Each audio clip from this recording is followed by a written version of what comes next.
What's up? This is Terrell Owens, and you're listening to the R&B Podcast. Yeah. Oh, no. Yeah. Well, I had a long day. Not really trying to go out. Baby. But my lady got all dressed up for a night on the town. But that ain't going down. See now, baby, I got some stats for you. I know some real players who can spit some facts for you. Teach you how this game go down. As they analyze the winners, they might shout my name out, cause you bad. Mommy, we can judge. Tune into the R&B show. Be sure to tune in. Tune into the R&B show. Be sure to tune in. All season long. Okay. Yeah. I see this. Would this be considered R&B? Yes. For R&B? Yes. I'm telling you. Okay. How we doing? I'm in the right spot. You in the right spot. If you listening, you in the right spot. Welcome to the R&B Podcast, episode number 8. Always a shout out to Shot Infinite for the dope intro. DMV, man. Check them out on SoundCloud, Instagram. I'm Nate Burleson. I'm Real Mike Rob. Listen, we got a special guest, but I'm not going to get to that just yet. Hey, TD, let me get one more beat. See what TD working with. You know what I'm saying? He got to regain my trust after this. Okay. Let's see TDB for Okay. T.O. Oh, all right. Oh, I like this. A little soulful. Little soulful joint. Okay, DJ, get it right. Let's go now. DJ Rebound. Right. DJ Repeat. Okay. This is This that smooth. This that grown folk music that right grown here. folk. Yeah. You got something for him, Nate? I I got know you something, do. man. This right here sounds like something Snoop would go off on right here. For real. You ain't lying. You got something for him, I got some. I'm Nate? going to just wait. You know what I'm saying? Wait. You wait. I got bars. You got bars? I ain't got no bars. I think I got some healthy, nutritional bars. But I ain't got 8 or 16. None of those. I may have 1 or 2. Hey. And they're in my bag. Oh, my gosh. Hey, listen. In the house today, we are joined by a very special guest. Living legend, baby. A living legend for sure. 6-time Pro Bowler. Just to keep it real, one of the best to ever do it at the wide receiver position. The one, the only, Mr. Terrell Owens, man. How you doing? I'm good, man. I appreciate it, man. You guys making me feel really, really Hey, welcome. dude, you set the stage for what we do here, bro. I mean, come on, man. Yeah, we appreciate you joining us for real. We gonna get into it, but just for the people listening, quick intro. You can say your own name because I'm gonna go on a whole list of what I like to say today. But what's up, T.O.? What's up, man? I mean, everybody knows me. I'm Terrell Owens, not Terrell, for the people that are out there listening and that has been misinformed all these years by all these analysts out there. But it's Terrell. Yeah. I know what my mama named me, people. But yeah, man. I mean, I'm that guy, man. I came from humble beginnings, from Alexander City, Alabama. Yeah. I had, I think, an illustrious 15-year career. Yeah. Well, hey, we'll get into it. You ain't got to do all that. Yeah. Right? No, You ain't gotta give us the Wikipedia page. Hey, you said introduce myself. Nah, I can say just get your popcorn ready. Listen, Listen, that's what I'm talking. Okay, all right. We Before do it we like really that. get into that, let me tell everybody about the R&B show. I got to remind you, it's the insight to the life of an NFL player around the league. Ball players and celebrities, and it just so happened we got one who is 2. He is a ball player. He is a celebrity. We talk pop culture, music. We got producer TD dropping new beats throughout the show. It's a sports podcast meets like good times. You know, we keep it old school. J.J. Evans up Yeah, in the it's house, man. Dynamite. That's what I'm talking about. Podcast meets, okay, good time. I'm going to do it like this. Get your podcast ready. Hey, get your podcast ready. ready. Hold up, time out. Oh, I got a hashtag. Get your podcast ready. Get your podcast. Yeah, Yo, you about to hashtag. have me making some shirts around here. Absolutely. Let's get it. Hey, Hey. I'm on 10%. Hey, I got you. Hey, you a businessman. maybe Hey, 15, 20. we gonna get into that too. Hey, but listen, coming up on today's show, listen, quite frankly, we got T.O. So there's not really much else to talk about. We're not gonna dive into all the extra stuff that's going on in the season right now. We may sprinkle in some questions for T.O., but really, I just want to talk about you, your career, and I'm not gonna Doing these I'm not days, gonna man. say that I'm a stan. But I'm a stan, bro. I'm a super fan of you, and I've been a super fan. And as we talk, you'll see a lot of things that I do in my career and have done in my career, even in my post-career, they was off your blueprint, straight up. But we'll get into that. Oh, wow. We're going to talk about dealing with the media. We're going to talk about the fan spotlight, when it's hot, when it's cold. We're going to talk about relationships with teams and quarterbacks.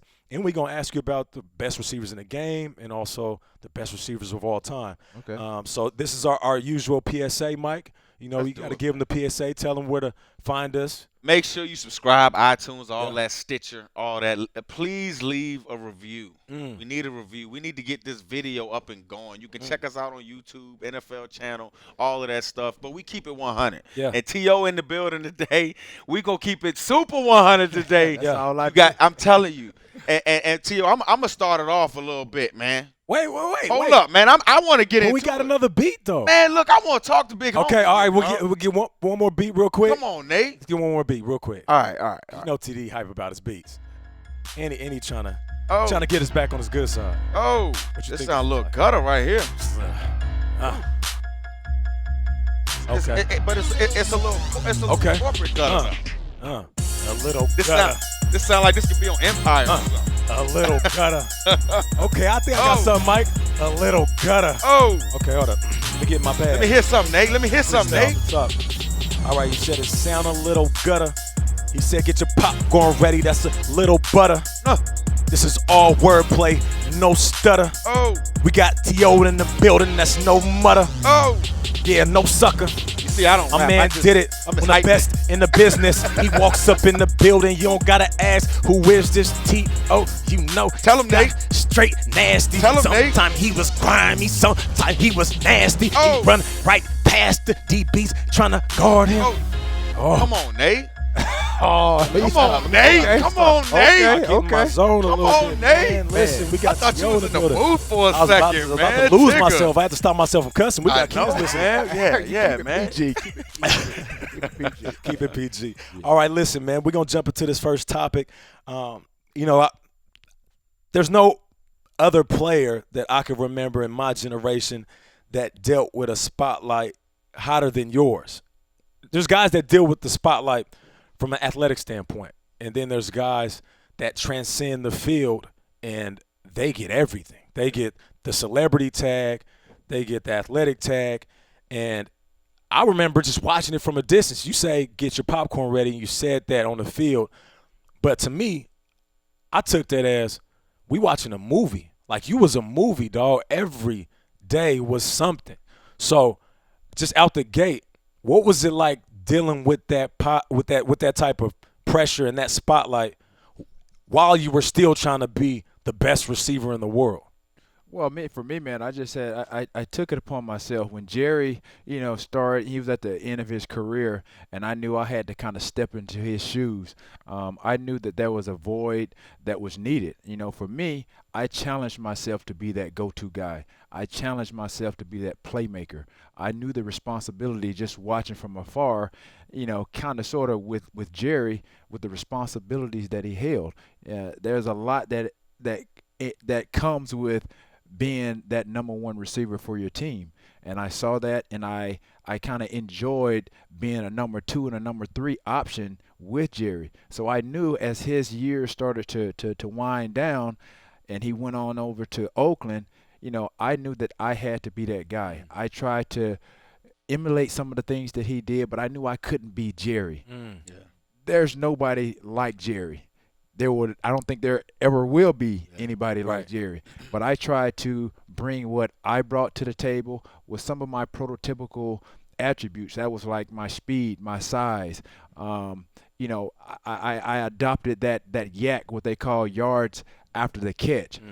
Jerry, he was the blueprint for what I did, and now I just try to add a little twist to it. You know what I mean? I had to sprinkle a little bit of what I had within me with some of the things that he brought to the table. And so for me, I considered myself just something, a specimen of a receiver, because I had a lot of things that receivers have now in size, speed, but there were just something I think a lot of people saw in me was that potential to be something special. And so for me, Dude, every time I got on the field, and especially it started in the off season. Yeah.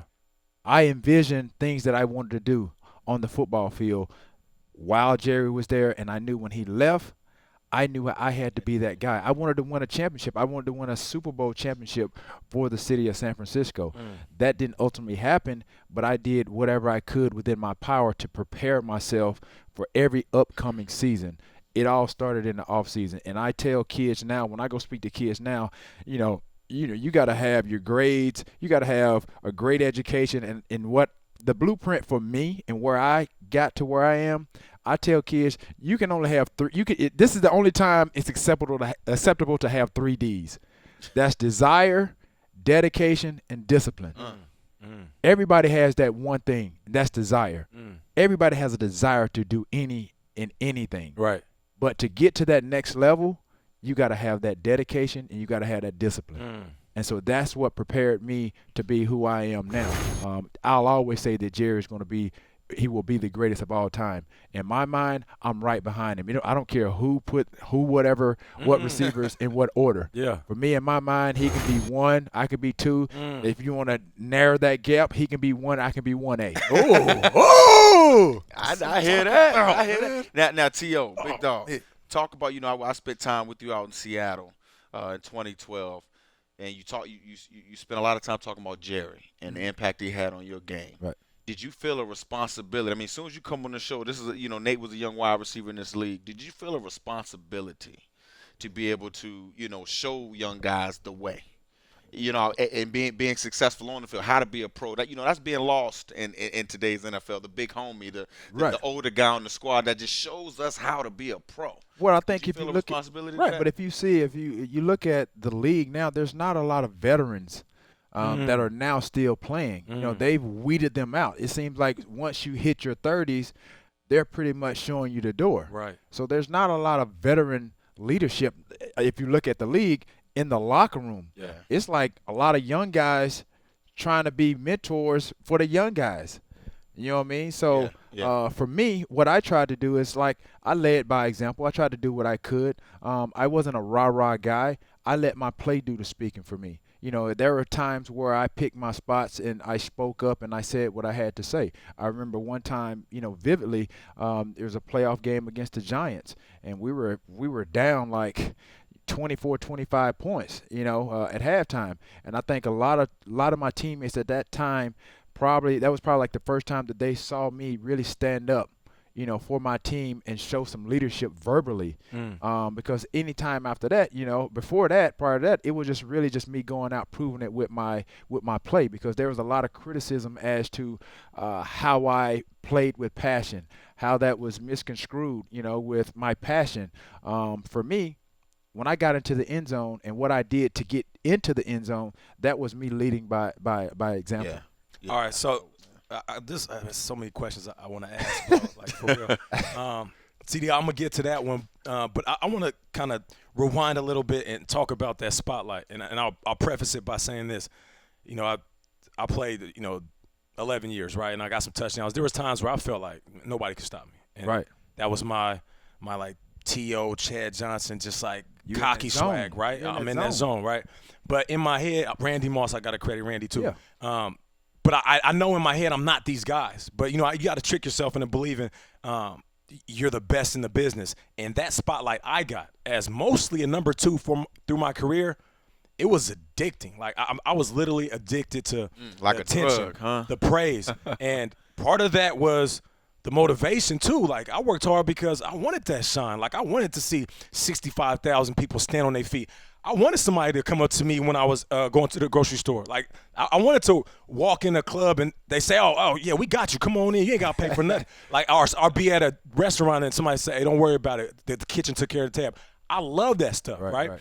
So for you on a whole different level. So one, I want to talk about the perks, and then I also want to talk about, and we're talking like just off the field spotlight.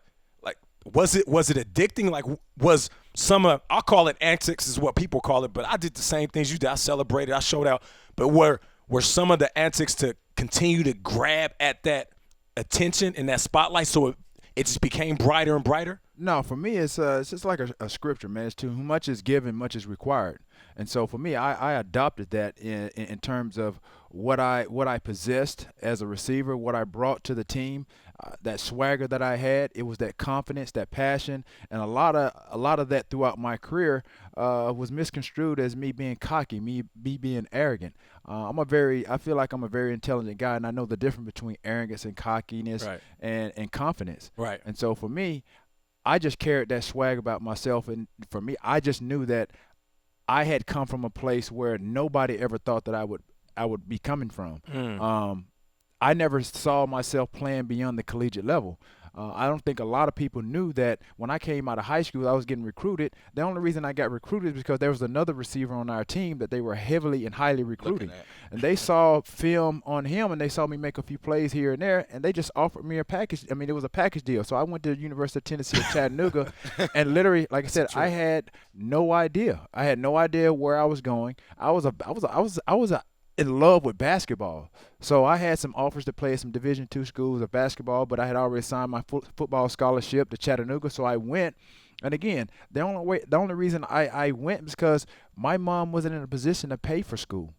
So that was a way of me getting my education, and at the same time, I took advantage of the scholarship that the UTC gave me, and I made the most of it. But T.O., you trying to tell me that there wasn't anything about that spotlight that was like insatiable, like, because once you get it, like, you want to hold on to it. Right, but I saw that with Jerry. You know what I mean, being in a locker room with a bunch of stars, not just Jerry. That's true, though. Yeah, Steve Young. Jerry was one of the most humble stars. You know what I mean?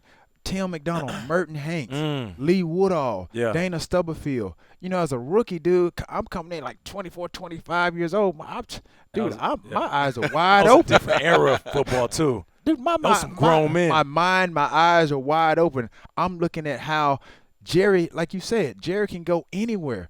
Don't have to pay for nothing.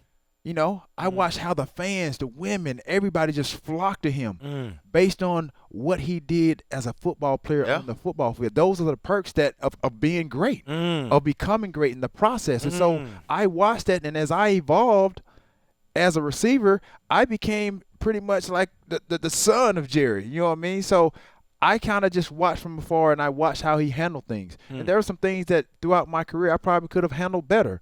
But at the same time, that's everybody, though. Yeah, but at the same time, I enjoyed it. I knew it came with the territory. Yeah. I knew how to, assess things with discretion. Yeah. And again, when I came up with my touchdown dances, the first one was the bankhead bounce. Hey, you know what I mean? I had Steve Young doing the bankhead bounce. So I knew exactly. So I knew things were changing. Yeah. So again, everything was motivation for me because I wanted to do whatever I could. I mean, there was other incentives for that. Yeah, that was like to help my family. You know what I mean? And it was branding too. It was branding. In the process, being smart, in the process, that's what I was doing, but I didn't know what I was doing until later on in my career. Then that's when it became just a form of entertainment. Then I saw myself not only just a football player, but I was entertaining. I was entertaining the crowds at my home stadium and went out on the road.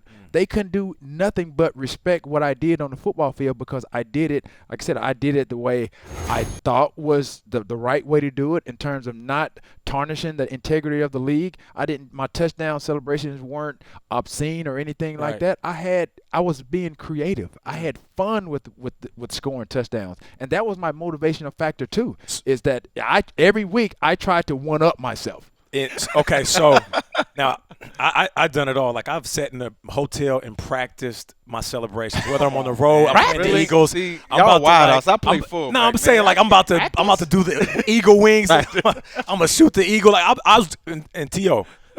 straight up and down. It was because of you. I saw you and I was like, man, that's so creative. And then I saw your brand just becoming bigger and bigger. And I'm like, okay, as an athlete, I can, one, get in the end zone, which is already hard enough to do, and then two, me having a celebration plan is basically telling everybody I knew I was going to score on y'all, which is like the ultimate sign of confidence, which people don't understand. Right. And then you go out there and do it. So my question was, with two wideouts. Y'all hear this? No, I'm just saying, but how did you come up one, how did you come up with your celebrations?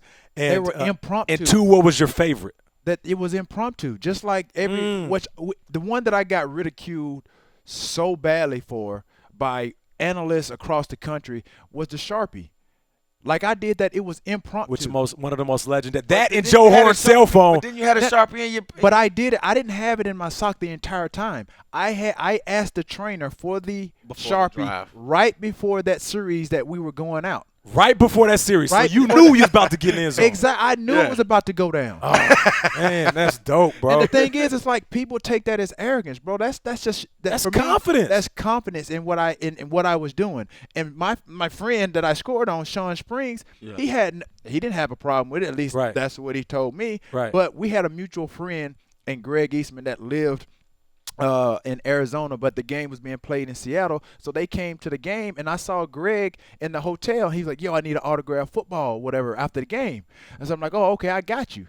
So he's like, I'm going to be sitting in this end zone, what have you. And he's like, if you score, just give it to me. So it just so happened, it clicked in my brain. I'm like, okay, next series up. I saw my trainer coming by. I was like, yo, Doc. I said, let me get a Sharpie. Man. So he thought I needed a Sharpie just to black something out or whatever, and or write something down. He was waiting to get it back. And I'm like, no, I'm good. He had no idea, so he kept going. Yeah. So he didn't know. I stuck it in my sock, went out for the next series or whatever. And gave he called a couple. to your homie, right, huh? yeah. So I scored, and dude, it was just a natural instinct. I got the pen. That's awesome. Signed it, and I saw my dude, dope, and I gave him the rock. And see, people don't know the backstory, and they don't know the actual, events that happened that led up to you signing that. Yeah. But all they saw was you pulling it out, and then you got the backlash, and it was a backlash. But it was awesome TV. I ain't gonna lie, we're entertainers, bro. Right. I am must-see TV. Yeah, it's awesome television. My question to you, big dog, is you've been in a lot of locker rooms. You've seen the locker room change. You talked about first walking into the San Francisco locker room, how that was, all of those stars. But then you talk about your celebrations. For one, how has the locker room changed going back from the 90s and going into now? You see what I'm saying? How has the locker room dynamic changed? We talked about off air a little bit how that, they're on a lot of older guys, right. You know what I mean, to kind of control and police the locker room. And two, through your celebrations, we got 53 individuals in there. Did you rub some people the wrong way, some of your teammates the wrong way? I'm sure all of them weren't as hype about it as Nate and I am. Right. I'm pretty sure I probably rubbed some teammates the wrong way, but I think as a team, as a family, as a brotherhood, if you really were striving for the same goals as I was, and if my motivation to get in that end zone was me scoring touchdowns, how can you not like what I'm doing? Points on the board. Exactly. How can you not like what I'm doing? And I think I've said it, and there's a number of other people that have said it that has gotten into the end zone early and often. If you don't like it, you got to stop it. I think Cam Newton just said that. If you don't like what I'm doing, don't let me get into the end zone. And I never really thought of it that way. I was going out there doing my job, bro. That was me. Yeah. I was doing my job, and I was doing it the best that I could. When I got on the football field, bro, it was easy. The hard part was practice. Dude, my coaches had to hold me back. Like if I was injured or something was nagging me or whatever, I still wanted to press the envelope, dog, because I felt like if I wasn't practicing, I wasn't getting myself better. I didn't want to miss out on anything. I didn't want to miss out on an opportunity to perfect my craft because I had watched it for 3 to 5 years with Jerry Rice. I had watched film on him. Prior to me getting to the 49ers, I had no idea about Jerry until like my junior year in college. So you just said something. You said it was easy. I went out there and it was easy. Was it profound what I said? Was it profound? It was profound to me as an athlete because I just said there was times where I felt unstoppable. You said it was easy. So one, I want to ask you, was it moments in your career where you felt unstoppable, or was it your whole career? And two, who was the toughest DB you had to go against? Because in your head, I know what you're thinking. Okay. You felt like nobody could stop you, right? Right, but I mean, I give guys respect for competition. Yeah. You know what I mean? The respect to go up when there's a key matchup game and we're playing guys, and I know they had a good DB, those are the respectable matchups. You know what I mean? For me, when I got into games early in my career, I wasn't unstoppable. I was still learning the game. When I came out of Chattanooga, I was drafted on potential. I wasn't your number one or number two, right? Draft choice. Right. Our receiver, 1996 was the year of the receiver class. Yeah. there were like 11 to 12 guys that went before me. You can go check the stats after this and see where those guys are ranked with where I was, as far as where I was drafted. But as I evolved, like after my third or fourth season, I started to feel like I belonged. I had to really perfect being a receiver because coming out of Chattanooga, I wasn't faced with that competition like Division I schools were faced with. Right. So when I got to training camp, It was an adjustment. dude, I was. Excuse me. That's all good. It's cool. It's the R&B podcast, bro. In R&B, bro. We done slipped up before too. Right. I'm like, dude. I was getting hemmed up at the line. Yeah. I was big. I was strong. Those were some of the attributes that I was drafted for. But I had to put all these pieces together. I was raw. I couldn't get off the jam. I had to quicken my feet up. I didn't know how to really use my hands. All I knew how to use was my size. So I used that to get off the line. But DBs that are veterans that have been in the league, like at this time, 5, 6, 7, 8 years in the league, they start seeing that they couldn't hem me up because I was using my strength to get off the line, but I couldn't be one-dimensional. Right. In order to expand my game, there had to be a lot of film study on, and there was a lot of pride in that too because we had to go in there and watch the film on what we did like an hour ago. Right. And to get hemmed up in front of my peers and watch Jerry do it effortless, J.J. Stokes do it effortless, Nate Singleton effortless, and these other receivers, I'm like, I got to get better somehow. Yeah. So there were times after that, once I start putting things together, I start really kind of working on my craft, staying after practice, using my hands, start doing things with my feet, drills to kind of, because I wanted to do like those shifty guys, those fast, quick guys. Those things that I watch, because I try to pick something from this receiver, something from that receiver, receiver, and try to incorporate it into my game. It's almost like I'm trying to create a player. Right. Facts. Yeah. And I created T.O. And so for me, there were times, dude, where, I felt unstoppable. There were key matchups. There were guys like that. I worked so hard in practice that I knew that in the game, there are going to be some difficult times. There's going to be some times for me to man up, for me to be the guy for my team. There's going to be go-to plays. Yeah. There were times where I had to, be a decoy. Yeah. But I as my years progressed, I learned how to be not just one-dimensional. Yeah. But I faced Champ Bailey early in my career. Champ was a monster. Charles Woods. Ooh. But those guys were the top guys at that time. The most difficult guy that I had a time with was Aeneas Williams. Ooh. Yeah. Like a lot of people don't know Aeneas. that. Yeah. Dude, he's crafty. Smart. You can tell he studies film. Yeah. And that's what it's all about. I mean, to perfect your craft, there has to be a little film study with everything. Yeah. But when I got on the field, I had to make it look easy. Yeah. But that became because of the preparation that I had in practice. Yeah. So you said when you were younger, you picked a few players, and you could piece together and create a T.O. Name a few guys in the league right now that you would do that with. Oh, right now, you look at Antonio Brown. Oh, he's real shifty, quick, separation. You look at Calvin Johnson. He possessed some of the things that I do in terms of the measurables, his size, speed, ability to jump, hands. Right. I wasn't one of those guys that were just able to have a lot of body control, jump up and just do crazy stuff like your Roy Williams, back in the day for Detroit. Like this guy making one-hand catches like your Odell Beckham. Landry. These are guys now that I see like, they have some uncanny ability to track this ball down, catch it with one hand. And again, like now it's a good thing, but it's a bad thing too because now kids are going out trying to make one-hand catches. Right. When you get into games, they start to practice one-hand catches so much. Then now you're trying to make a one-hand catch when you should you drop it when you could put two hands on it.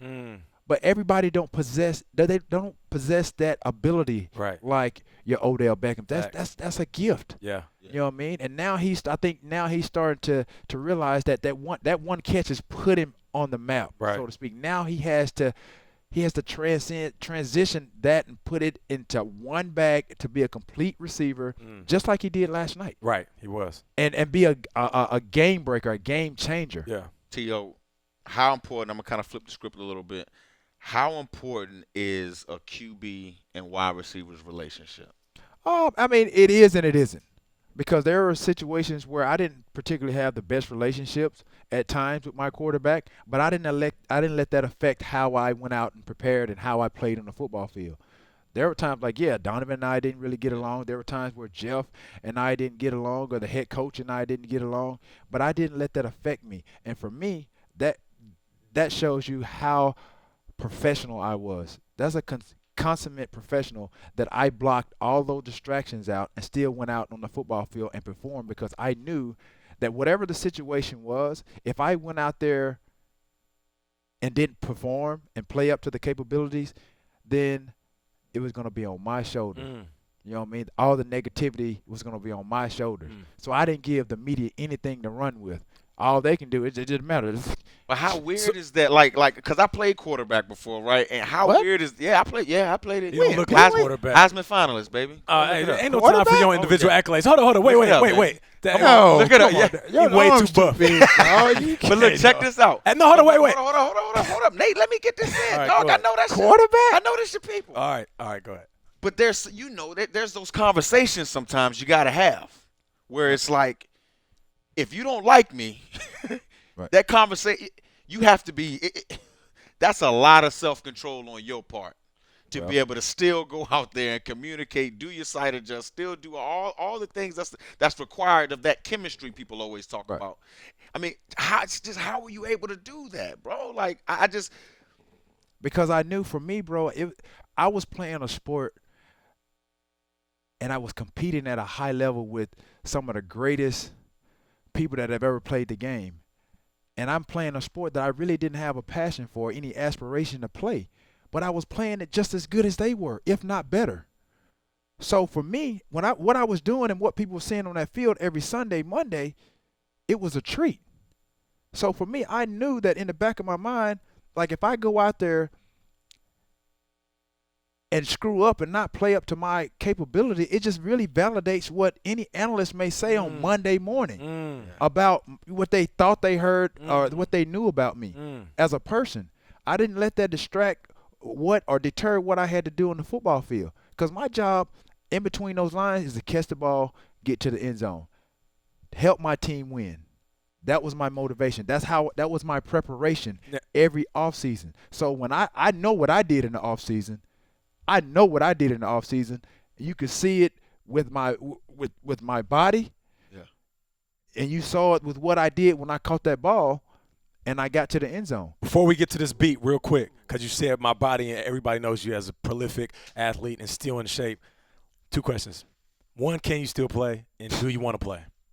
Yes and yes, given the fact it's under the right circumstances. You look at the rash of receiver injuries throughout the course. It's a lot of them. Of this season. Again, have I been actively, pursuing, this year to play? No, but people have come to me. I mean, I've had the guy from Boston Globe reach out to part of some of my management, and ask me, like, what, are you seeing what's going on? Do you think you could be able to come in here and play or whatever? What's your thoughts on that?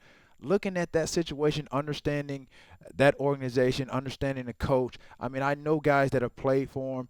I know what they possibly could be thinking in terms of why they won't bring me in. But I'm not that same guy that I was 10 years ago. We're talking about New England Patriots. Right, the New England Patriots. Yeah, I'm a more mature person. I understand, my pitfalls, where I went wrong, what I could have done right. I could have should have went left, right, but I went right. And they're notorious for signing older players and being very productive with older players. Right.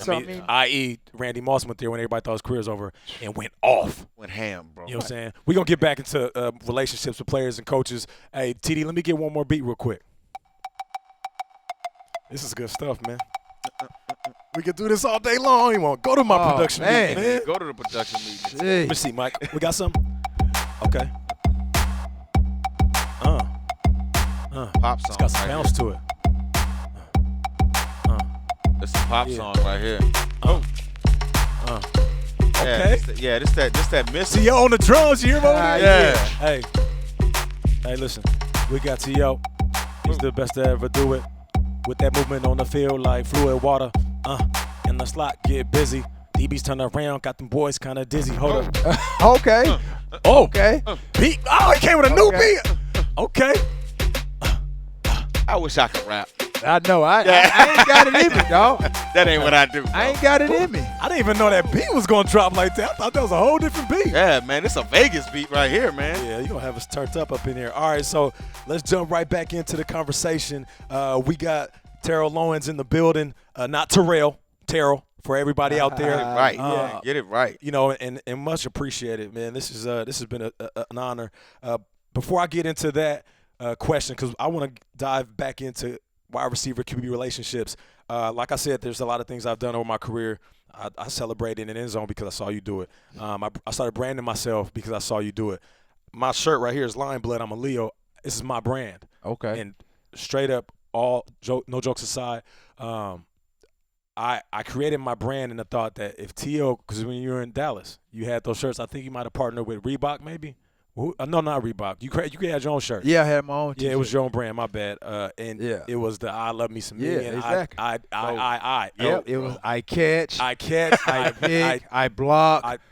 Everything. And you guys was a Hard Knocks that year. Yep. And I remember you bringing these boxes out. And I'm like, this guy is about to get ready for training camp. He's about to get ready for a season. He has his own T-shirt line. And I thought that was the dopest thing ever. And me, as a young player, now a few years down the line, I was in Detroit, and I said, man, if T.O. could do it, I could do it. And I created my own brand, and now I'm in, like 30 stores in the Midwest. So thank you. Oh, appreciate it. I got to pay homage to what you've done. I know just like me, there was a lot of young guys watching you and just following them footsteps. Too big for my feet, but I try to stay as close to what you did as I could. So thank you once again. All right, let's talk about QB relationships. I've had some good ones. My favorite quarterback of all time that I played was Dante Culpepper. And the reason that is because when I got there, I was a wide-eyed rookie lining up next to Randy Moss, starstruck every single day, just trying to make plays. And from the jump, before I put up the 1,000 yards there, he was opening his house up. Hey, Rook, come to the house, bring your lady. We having a cookout, just chill, enjoy yourself. He made me feel like I was in this family before I even showed him what I could do. Right. So going on the field and trying to show him what I can do was like me saying thank you. Like, hey, I'm your brother. You can count on me. If we in the alley, back to back it. We gonna throw these things. So my question to you is, because you mentioned earlier you had some good relationships, some strained relationships. Who was your favorite quarterback, or who was the one you had the best relationship with, and what was the most strained, and why for both? Well, I think, for me, I played with a number of great quarterbacks, starting with, my first stop in San Francisco, and that's Steve Young. And his career was cut short by the guy that I said that was one of my nemesis as a DB, and that was Aeneas Williams. I was in the slot. He came off like a blitz and hit Steve, and, concussion, and he never rebounded from that. And so definitely he's a Hall of Fame quarterback, but I never really got to really maximize my potential with Steve. I think right as it was starting, his got ended. So a lot of people ask me, why don't I say that he's my favorite quarterback? Because I only played like a few years with him. I got my feet wet with him. Yeah. But after that, Jeff Garcia came in, and he's a different style of quarterback. He wasn't your pocket passer, strong arm quarterback. So we had to tailor our offense based on his skill, his strengths. And so that was rolling out of the pocket, understanding the West Coast offense. We have things called the scramble drill. Yeah. And wherever you are on the football field in relationship to the quarterback, you had a design route. Right. So for me, I'm probably gonna trademark this after I say this. But what I did with Jeff Garcia, when that scramble drill happened, I called it MYA. You have to make yourself available.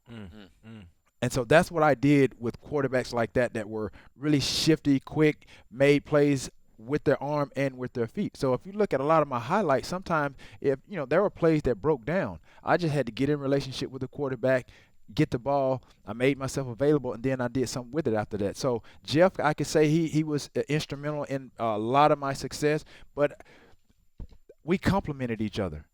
And that's what I liked about. I didn't think that I was better than him, or I didn't think that he thought he was better than me. So when I went over to Philly, it started out good. Yeah. It was a great marriage in the beginning, but then there was something that happened with Donovan and our relationship. And so for me, it got strained somewhere along the way, but I think it wasn't really so much due to what I was doing, but I think it was how the city embraced me. Power struggle? Because I think he still held on to some resentment of how they booed him when he got drafted. I remember that. They wanted Ricky Williams, but ultimately they got him. So when I got there, dude, the city was on brotherly love fire. showed you love. Dude, it was on fire, bro. It was like, I don't know how many in that stadium, 70, 80,000 people. When I scored from the first play of scrimmage for preseason, we played the Ravens. The first play out the gate, 6. 81 yards, 81 for 81. It's like, dude, it was it was a perfect marriage, right? So when I started scoring left and right, bro, and the stadium is like, the fans like T.O., T.O., T.O. Dude, I can see where it kind of rubbed him the wrong way. Y'all beat us in the it was- NFC Championship game that year. I remember. Right, it's good for the both of us. But like I said, I didn't think anything of it, dude. I was going out there doing what they brought me in there to do. Yeah. That was to make plays. Make plays. So how he saw me and how the fans saw me, that was something personal. I think it was something that, like, not only my teammates saw it, but parts of the management, they saw it as well. They brought it to my attention that I think he felt a little envy, a little jealousy there. But for me, dude, I was just coming there to doing my job. You're just doing your job. Doing my thing. Yeah. And so, again, the relation got strained a little bit. For what I did, I got injured late in the season. It was a Super Bowl. I mean, they had been to the NFC Championship 4 times prior to me getting there. Yeah. Andy Reid, I had a relationship with Andy Reid. He told me, he come in here. He's like, you're the piece that we need to get over the hump. We need a playmaker on the outside that could stretch the field, blow the top off. And I did a little bit. I did everything. I went across the middle. Yeah. Went deep, short. It didn't matter. So when I went in there, I brought that swagger to the team. Yeah. Stemming from what I had done 8 years in San Francisco. Brian Dawkins said it himself. When I didn't play in those 2 to 3 the rest of the season, and then those 2 playoff games to get to the Super Bowl, I heard him say, he's like, what I had brought to them that season, it carried over when I didn't play in the playoff games. Yeah. I provided swagger that probably guys didn't realize that they had, but I exuded that confidence, and that's what I did. I mean, I knew what I possessed, and I knew what I was coming in there to do. Yeah. That was to help to get the team to the Super Bowl. I didn't play in those playoff games, but ultimately what I did is I provided that spark. I provided something in them that they didn't have. And so for me, again, I played with Ryan Fitzpatrick. I can say, I mean, I've said a couple times, like, he was one of my favorite guys to play with. Looks like a fun dude. That's what's up. Like he looks fun. And the thing is, I look at the way Brandon Marshall relationship is with him, and he loves And the thing is, people they probably don't know he went to Harvard. Yeah, yeah. He's a very cerebral quarterback. And the reason I say this is because I can go back to that season in Buffalo. They had Trent Edwards. They wanted Trent Edwards to be the guy, but he just didn't possess whatever they saw in him, and he never turned out to be what he wanted him to be. So when there was a couple of injuries that happened, Ryan Fitzpatrick stepped in. Prior to that, dude, my stats were very dismal. Like, they weren't up to par. Yeah. But once Ryan Fitzpatrick got in there, I got a veteran quarterback that I felt like I could relate with, and he understood what I was there to do and provided for that team. Yeah. Once he got there, dude, my stats went through the roof. I remember the Jacksonville game. We're on the 2-yard line. Anybody knows 1st and 10 or whatever on the 2. Right. We're trying to run the court. Give it to your guy. Let's get some room so we can, open the offense up a little bit. So I line up to the right. It's going to be a running play. He look at you. But I see Before that, I see the safety sneaking down because he's trying to stop the run. Nobody over the top. I'm one-on-one with the corner. He made a check. He looked at me. I understood in my mind, I'm a veteran. I've been here for. I've been at this point. You understand? So I'm like, okay, this is what it's like to be on one accord with your quarterback. I got the corner on me. I'm seeing the safety cheat down. He made a check at the line. didn't create any fuss, any inkling or clue that what we were doing. He made a check. The guys up front knew what to do. Threw me on the street. 98 yards later, it's 6. That game, I think I may have had like either 200 yards or close to 200 yards. That was because we understood each other. There was a rapport that was being developed by just the veteran leadership of him, the cerebral mind of both of us understanding what we both possess and what I was there to do. And like we fed off each other. Prime example, Brandon Marshall this past weekend. Wide open at the line of scrimmage. Fitzpatrick didn't make a fuss. Right, He just threw it right out there. Touchdown. A few weeks ago, Colin Kaepernick had the same thing happen. He snapped the ball and handed the ball off. Didn't hit the guy. Why you taking wide shots at open. Colin Kaepernick right now? I'm just but showing- No, I'm joking. He's showing you I'm the giving him a difference hard in time. Yeah, but I the feel you. difference in a guy that's prepared and not prepared. Yeah, You know what I mean? Yeah. When you go up there, dude, you got to assess the field. that's you know true. what I mean? No, I play feel you. football. Yeah. I feel you. I Play feel the Right, game you of can't be football. so locked in to where you can't really see everything going on. TD, you got a beat? We're going to lock this up at the end, man. T.O., we can do this all day, bro. Hey, tell them in the production meeting we're going to be a little bit late. A little Got bit a late. couple more questions. so we Have can it. close Marcus, this out. you got to Yeah. go down there and make it happen, dog. Yeah. Oh, this is some like Rockefeller. Yeah, a little Rockefeller. It's The Rock. Yeah. What you want to rap about? Oh, I don't know. I don't rap, dog. You got to give me the subject, man. You my hype man. I'm the hype man. Rap about Cam Newton, man. Oh. Hot right now. Damn. Let's go Rap get it. about Cam. Ain't nobody in the league playing like the man. He out there like you can't see me. Oh. I score, I'm going to look like the MVP. Oh, 6'5", standing real tall, getting the end zone, hand the kids the ball. oh, They try to say he can't do that. come on. Man, where they do that? They Come on, just Nate. Give me something, please Nate. stop hating. I'm spitting these bars and you anticipating. Just Let's go. relate to the game. Don't relate to the lames. Oh. Just keep doing your thing. Bang, bang. Okay. Yeah. End it off like that. Bang, bang. Yeah. That's for the thugs that's listening. Oh yeah. Oh Put it out yeah. there for the thugs. Yeah. Hey, all right, man. Let's talk about off the field, man, because we could talk about on the field, Man, all this day whole long. time. So, but before you answer, so I know the new, line for my line, the podcast /TO T-shirt line. We got the MYA shirts and the Triple D shirts. right. You know what I'm saying? Get your I'm gonna just take my podcast little ready. 15%. You go ahead and take the rest. All right. Mike, you cut out because you didn't come up with none of the 81 for ideas. 81. Yeah, all that. Yeah, all that. But what do you got going on now? Just talk about being out here in Los Angeles. What's in the future? I mean, I think everybody knows that, I've always kept myself in shape, and I should be somewhat involved in some fitness, something. Yeah. So I have a product coming out with a buddy of mine. It's called Bodyboard X. It's a board with some resistant bands that's going to target your core. And You there's put me on to the resistance bands and you don't even know you did it. He was doing them in Like, Seattle. for real, just watching. I ain't even know, huh? Way before even that. know it. You ain't even know. I saw you do an interview about it, bro, and I bought me bands. I carry them with me everywhere I go, bro. Oh yeah, Appreciate you, dog. So yes, explain the body board. Yeah, body so- board. And there's a little attachment that you add to the board, and it really creates a lot of instability once you get on the board. So there's going to be a lot of exercise. Got to that's gonna- activate that. Yeah, it's gonna naturally do it, Yeah. and then you can add the resistant bands and create monster workouts. When And can then- we be expecting this? hopefully, I mean it's in the works right now. So Gotcha. I'm we're waiting on my guy to get all the business stuff handled.